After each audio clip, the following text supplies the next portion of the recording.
Hey everyone, this is Amanda from DevotionInAction.com, and I am in John 20. This goes with the devotional called What's in a Name.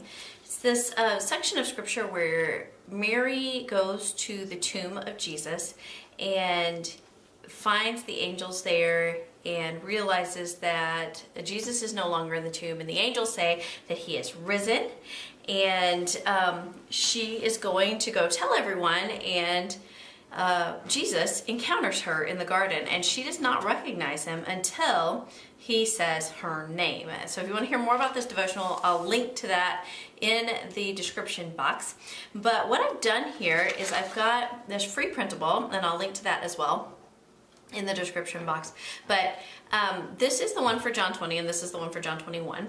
And I've taken this one for John 20, and I went ahead and traced that into my Bible. So I just put it underneath the page and traced it. It was a little difficult because I've got an entry on the back side of this page. And so I had to really kind of look hard through that entry to see these lines on this. But I traced it in here. I did it in pencil and then went over it in Pitt Artist pen. This is Black India ink. Sorry, that was my phone. I forgot to put it on silent. Black India ink, because I knew I wanted to watercolor this, and the India ink in Pitt Artist pens does not react with the watercolor, so it will stay put. It won't smear out or react to the water, and so that's why I used this one to trace that in there.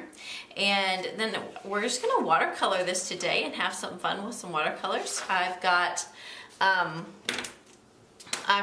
the Winsor & Newton Cotman Travel Field set of watercolors right here, and 2 cups of water, one to clean the brushes and one then to wet them in clean water before putting them into the paints. So let's get started. This is fun. I'm going to grab my Bible mat to go underneath here, and then we'll get started painting. And I'm going to speed this section up about 2 times the normal speed, the actual speed of how fast I was going, so that you don't fall asleep while watching me paint. But I'll kind of step you through what I'm doing here. I am just laying a nice light layer of yellow paint on this rose. I love the roses that have kind of a peachy color.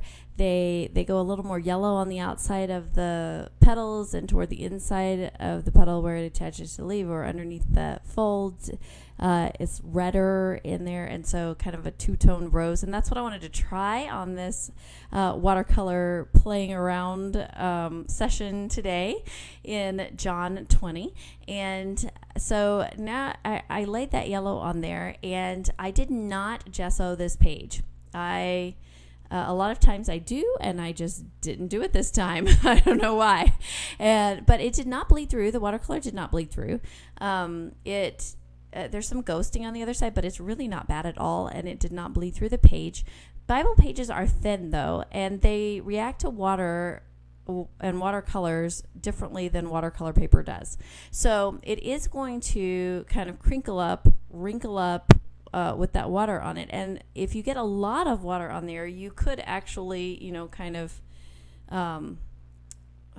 weaken the paper and make it where you could go through the paper or tear the paper easily. And so you're going to notice on that rose, I'm kind of letting it dry. And I feel like, and I don't know if this is scientific or not, but I feel like when I'm doing this, if I let kind of some layers dry, go on to other things on the page, come back to that, those paints will still react with the water. I mean, they're watercolors. They're going to react and blend and do all those kind of things, but it feels like not using all that water at once helps protect the integrity of the page and helps me kind of control more where the watercolors go. And if you have some ideas about this, please comment below. I'd love to hear your ideas and tips for how to watercolor on Bible pages.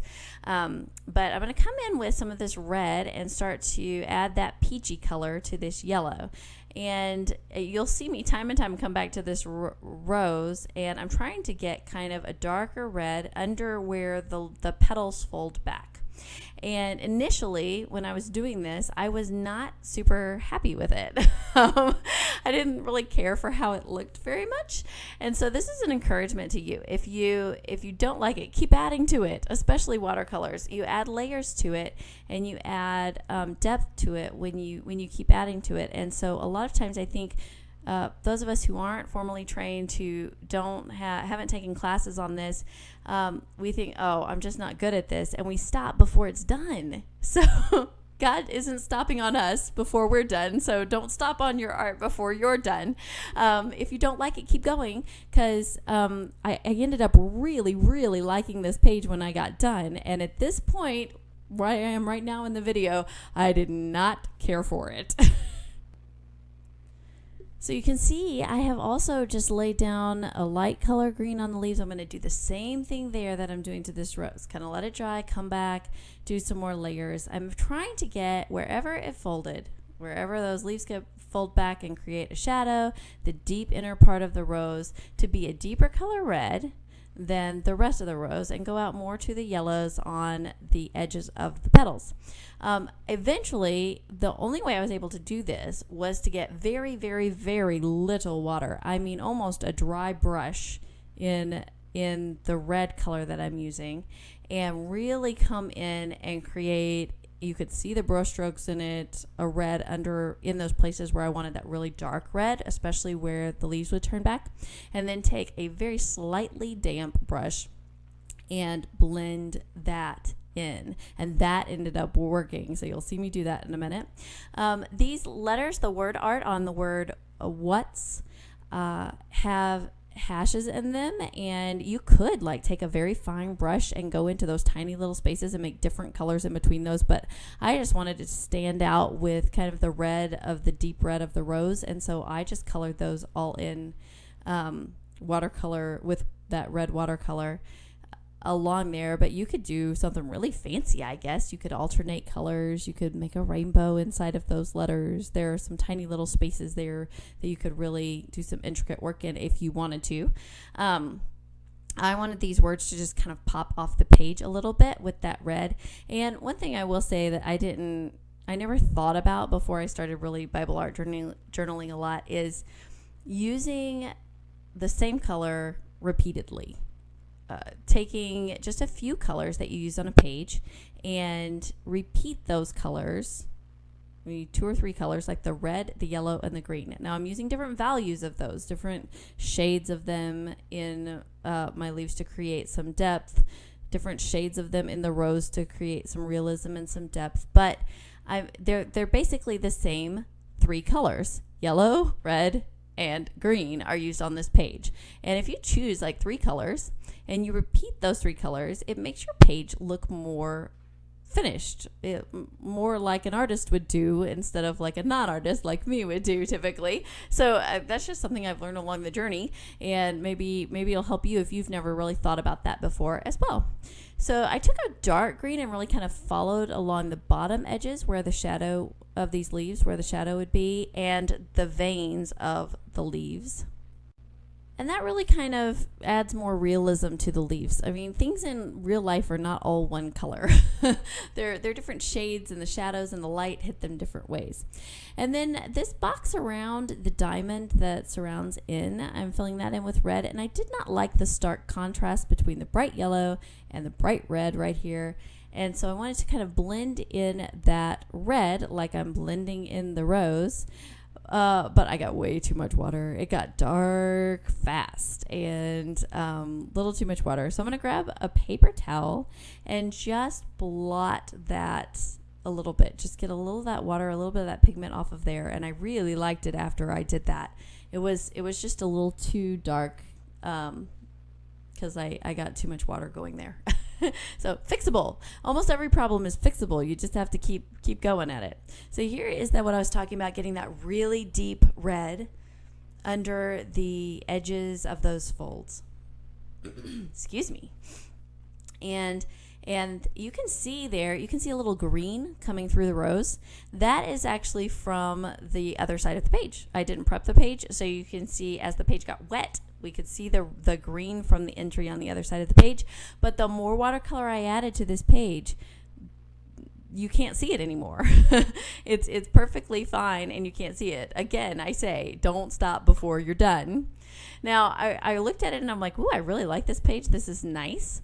But the word name just was kind of disappearing into the page. And I wanted that word name to pop like the other ones. So I'm just going to take some of that reddish color that I put in the center of the rows right here, and I'm going to trace that around name as well. So I wanted really deep center of the rows so it looks the darkest at the deepest place in the rows, and that purplish red kind of gave me the depth that I wanted there.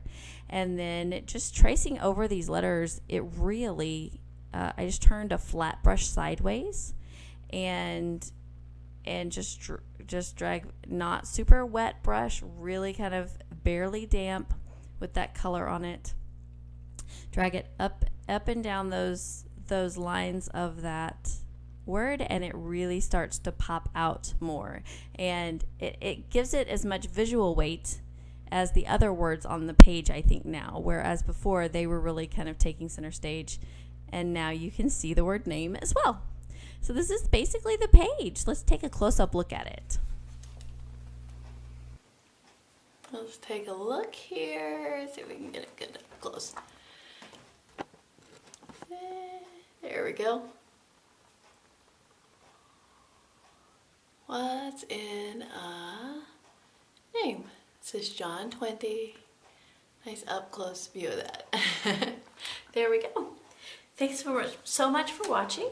If you enjoyed this video, I would really appreciate it if you give me a thumbs up, comment, subscribe. Any of those things would be great. I'll reply to every comment and would love for you to hop on over to devotioninaction.com and check out all the great devotional content and Bible art journaling on that as well. And don't forget to go download your freebie. Thanks so much for watching. Bye.